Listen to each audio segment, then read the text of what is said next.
Welcome to the Rim Break Rodeo. We hope this video helps. In this video, I will explain how to use vitamin E capsule on face for oily skin. Start by washing your face with a gentle oil-free cleanser and gently pat dry with a soft towel. Use one clean cotton swab to pierce a capsule and release a small drop of vitamin E oil onto your fingertip. Apply a thin layer to oily areas and allow the oil to absorb fully before moisturizers or sunscreen. Gently press a single drop to your forehead, nose, or chin where oil concentrates most. Massage the vitamin E oil in light upward circular motions for about 30 seconds to stimulate absorption without excess friction.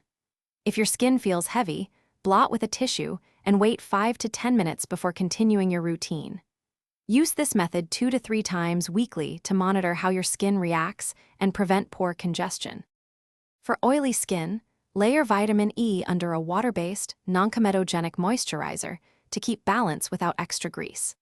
Avoid combining vitamin E on the same night as strong acids or retinol to reduce irritation and unpredictable reactions. When you use vitamin E in your evening routine, make sure to cleanse thoroughly in the morning and follow with broad-spectrum sunscreen before sun exposure to protect healing skin and prevent darkening of treated areas. Thanks for watching. Consider subscribing if we helped you.